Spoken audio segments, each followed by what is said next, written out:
morning mga boss, welcome back po muli dito po sa ating channel. Ayan, kumusta po kayo lahat? Back to work po tayo. Tapos na yung ating maiksing bakasyon sa Thailand.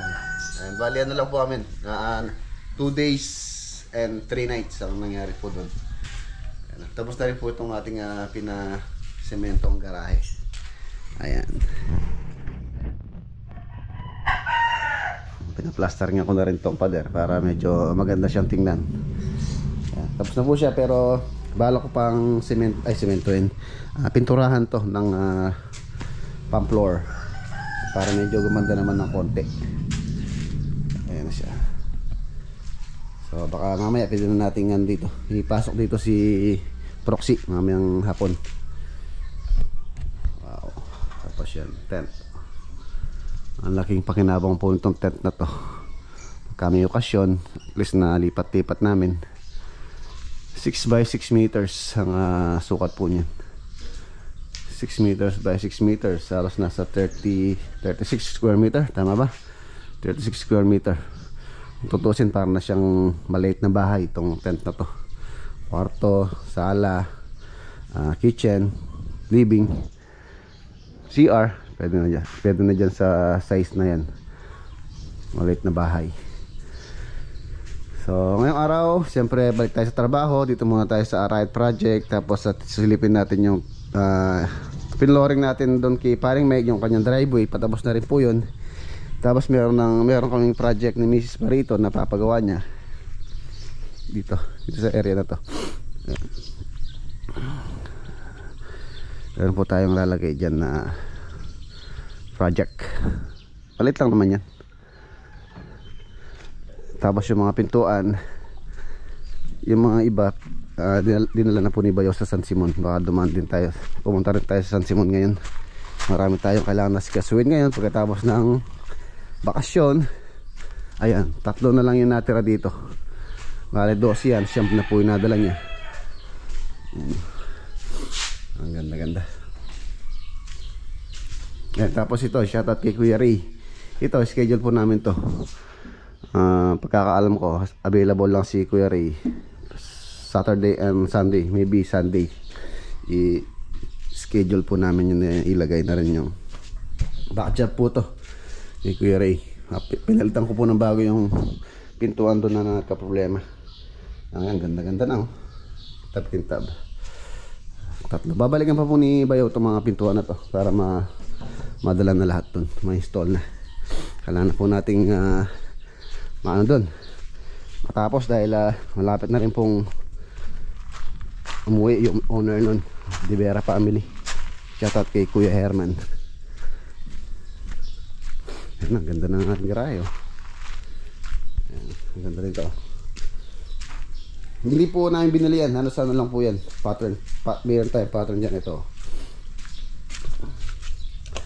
Una, flooring nyo muna. Tapos pagka kinabukasan, for example, natuyo siya, at least patuwang nyo lang po kahit 1 inches lang, kahit hindi po punong-puno to. Parang din po kayo nagta-tiles. Ilalagay nyo ng semento, tapos tapatong nyo to. Parang inaano nyo lang, pinapatan nyo lang, template nyo lang. Ayun, yung kalalabasan nyo, ang ganda na. Medyo matrabaho lang ng konti, pero maganda naman po yung kalalabasan. Ano, ganda, oh. Tapos yung driveway na lang dito.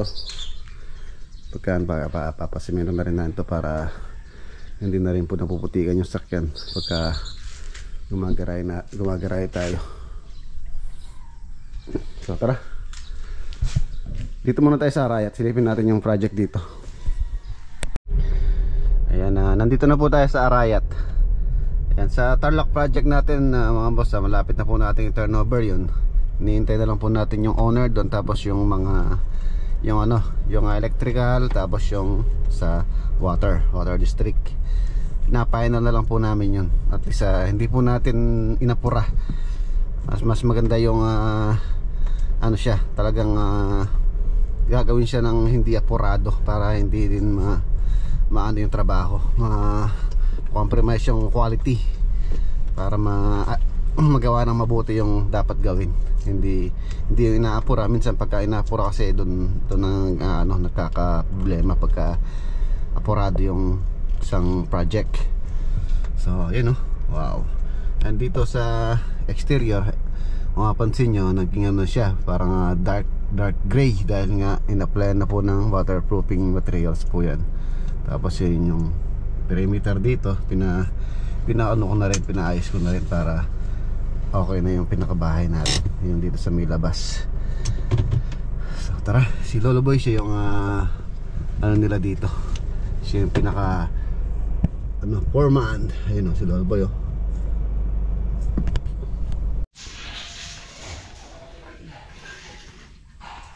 Yan.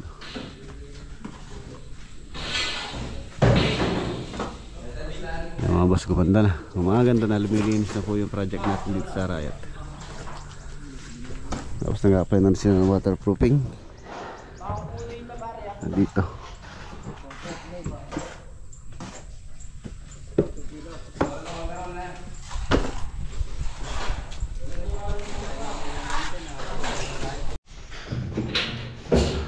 Ayan, dito na sila sa ibaba, ceiling framing. Order na rin tayo ng mga boss ng price and board.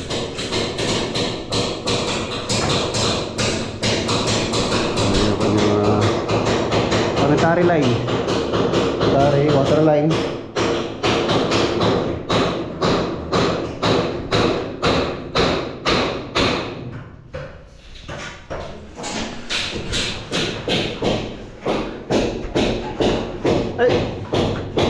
Ay, patay.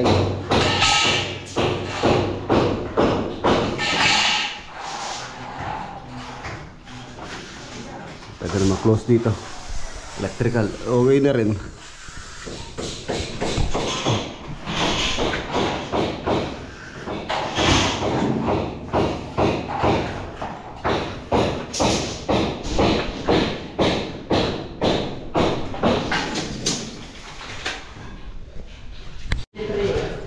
Malinis na Ano? Ayan, ito yung mga boss, yung moon.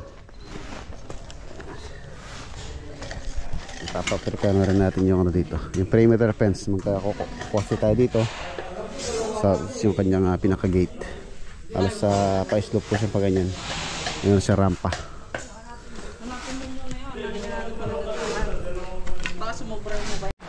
Ito yung isa, PS private survey. Alas sa 2 meters po yung setback nito, yung property line, tapos yung bahay 2 meters. And, order tayo ng mga price and board para may deliver na rin. Ito na waterproofing na to.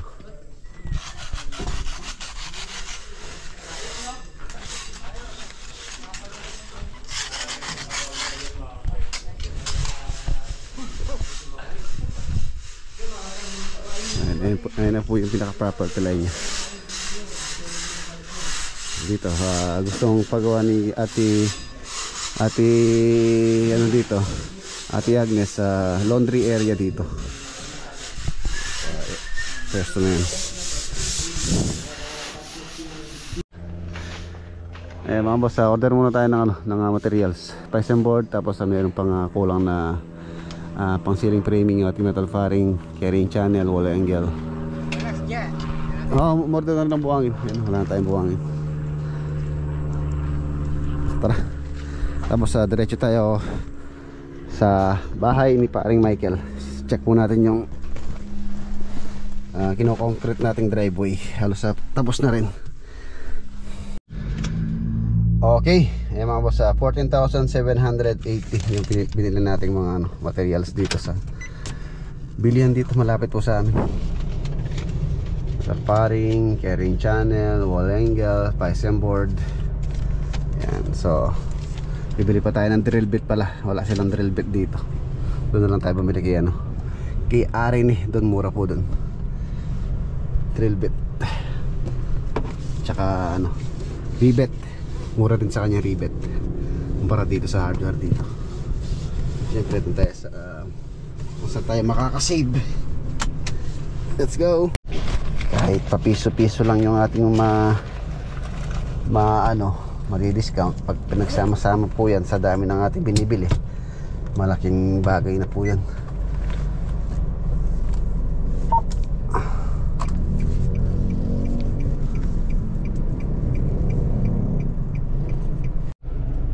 Ayan, dito tayo, bili tayo ng drill bit tsaka blind rivet.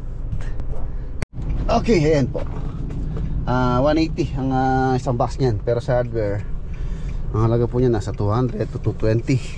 Tapos yung drill bit, ano pa to, yung magandang klase pa, 50 isa.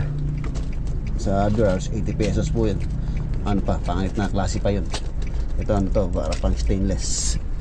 Pang stainless yung drill bit na yun. Mas matibay sa paisang board tsaka sa bakal pang butas, mas matagal yung buhay.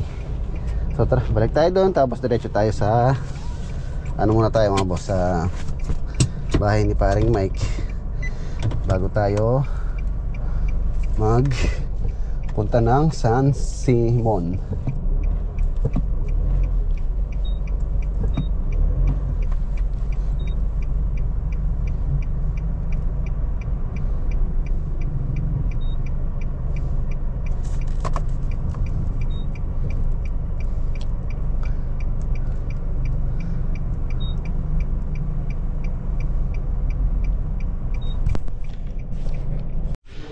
Ayan, nandito na yung nandito na yung order natin. Malapit lang naman kasi yung ayan, in-orderan natin. Mag-shoutout ko ba? Oh, shoutout. Shoutout.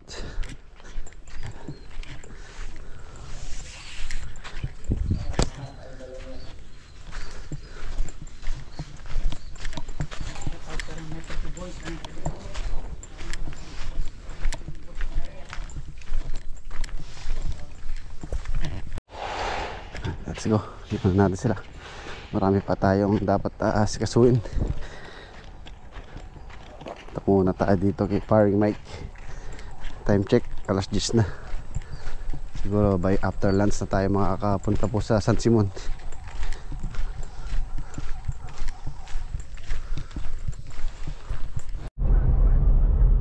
Ganda talaga ng bundok ng Araya to.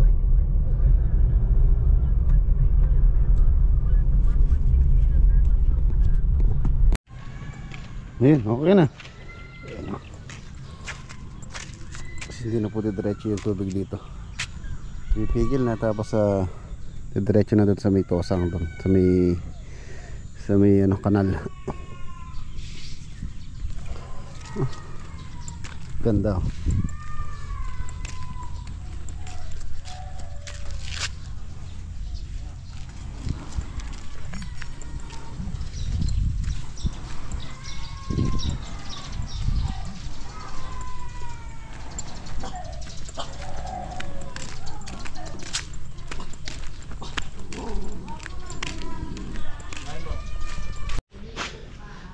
Ang ganda-ganda.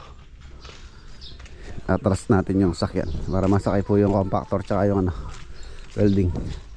Pupull out na natin. Ang ganda oh. Bolt cutter. Ano lang gating na ayos nila tsaka yung kanal. Ayos na. Hanggang ngayon na lang po sila. Okay na. Yun lang naman yung gustong ayos ni paring Mike. Yung siyang gutter dito para mapigil yung hagos ng tubig. Tapos hinarangan natin dito diretso dun sa may kanal. Lagyan natin ng PVC.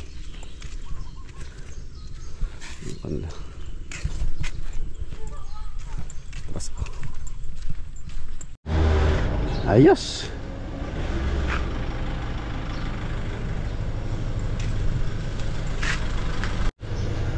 Okay na. Compactor, welding, mixer, hilahin na lang po ng kolong to. Tara, let's go. Tapos na yung drive eh.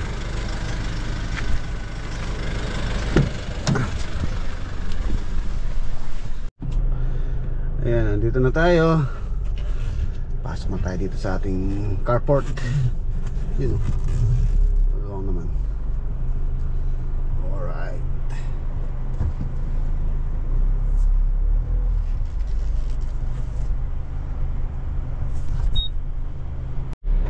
Ayan, tapos na po tayo mag lunch. Alas na tayo. Diretso na tayo sa San Simon.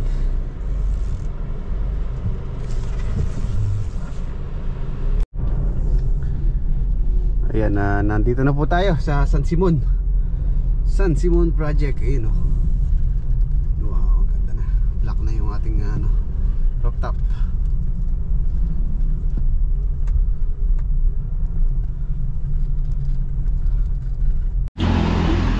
Ayan, nandito na po tayo sa San Simon.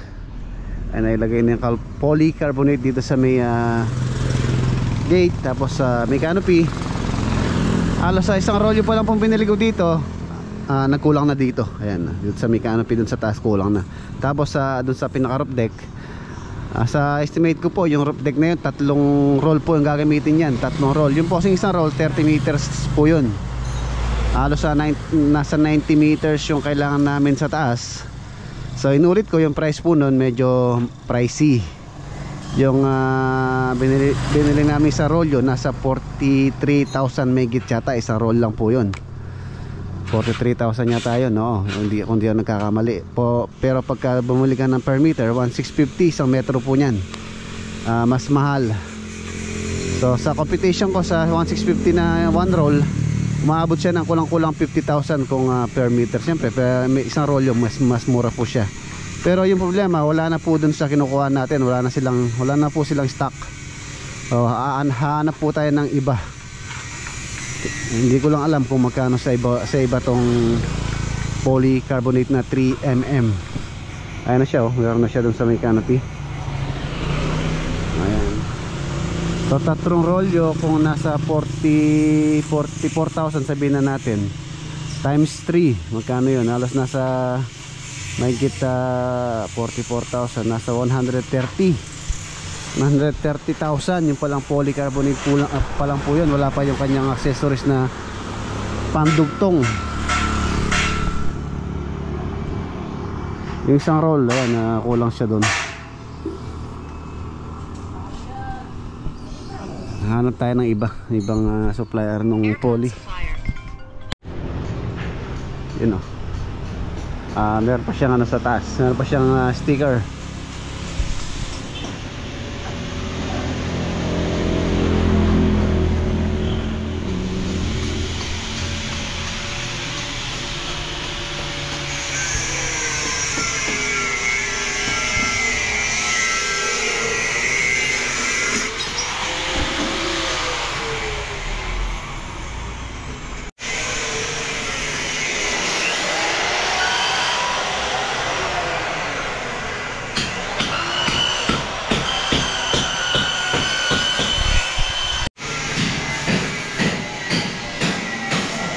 Finish na to. Finish na tong main door.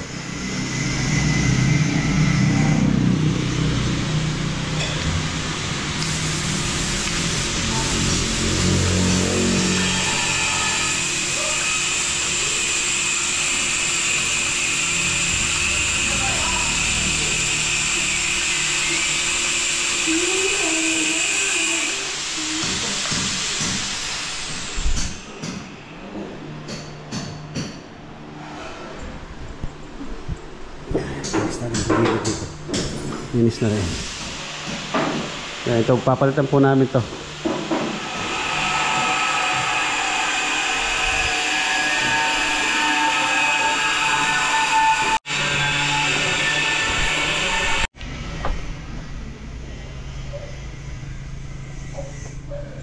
Meron pa siyang sticker.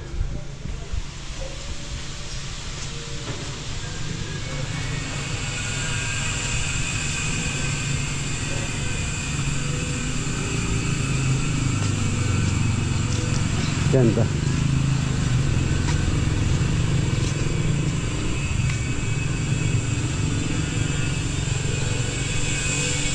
Linis na lang halos.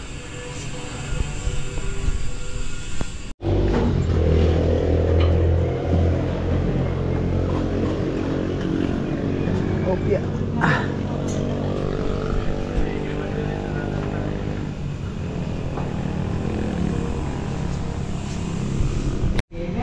Ganda.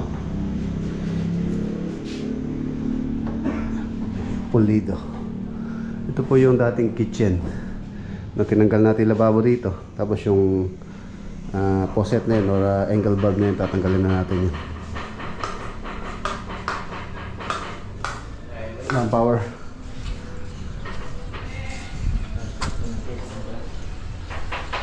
Ayan. Yan dito mga boss, at least mga tatlong rolyo. So yun lang, alas umabot na ng 130k.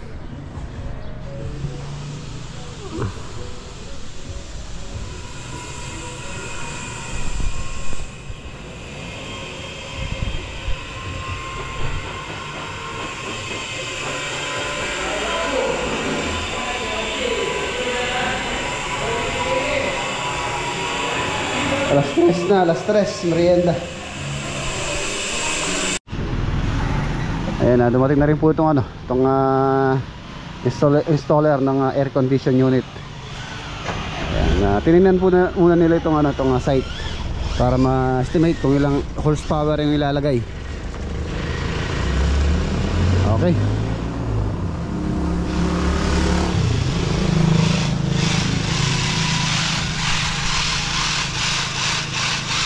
PVC po yun, yung makapal, pang outdoor, 2x4.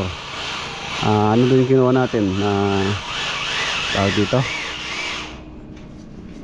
Walnut ba yan? Walnut. Kumukha nitong nilagay natin, tsaka yun sa taas, mahogany. Ay, oak yata, oak.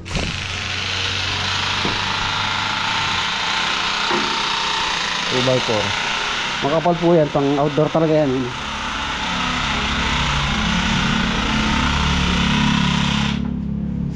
Nasa ano po yung per peraso nito? 1-2 yata, isang peraso. Makapal.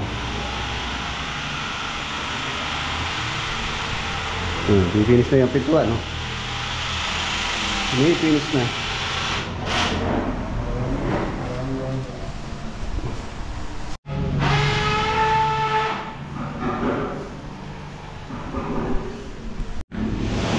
Ayan, nailagay na rin po yung mga salamin dito. Malinis. Malinis.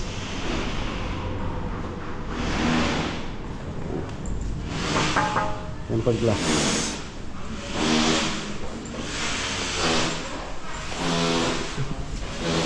Doorknob na lang po yan.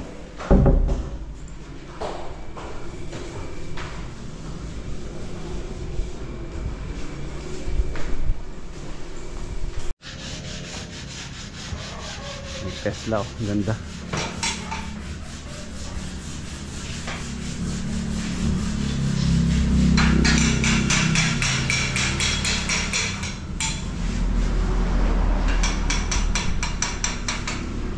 Itong stainless na ginagawa namin, dito po yan, stainless.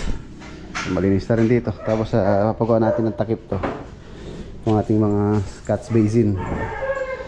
Stainless din po yung papagawa natin. Yan yung mga tira-tira natin stainless para maganda, less maintenance.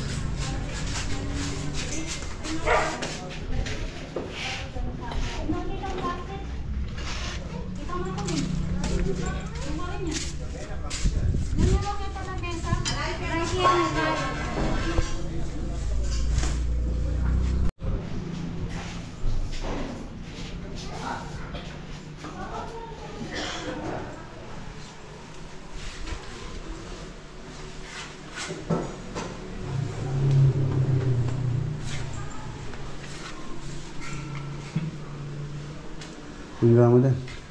Nagre-retoke pare. Retoke. Lagi ka mag-retoke, no?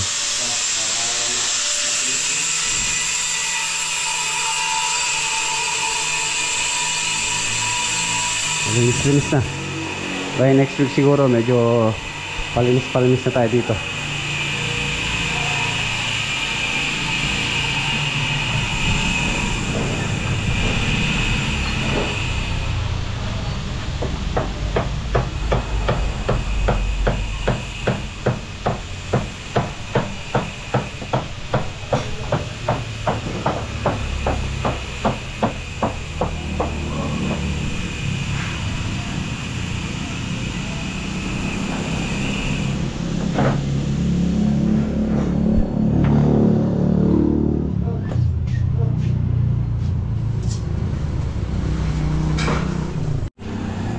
go! Iwanan natin sila. Mag-alas 5 na rin po. Uwi na rin yung mga tropa nito. Time check 4:30.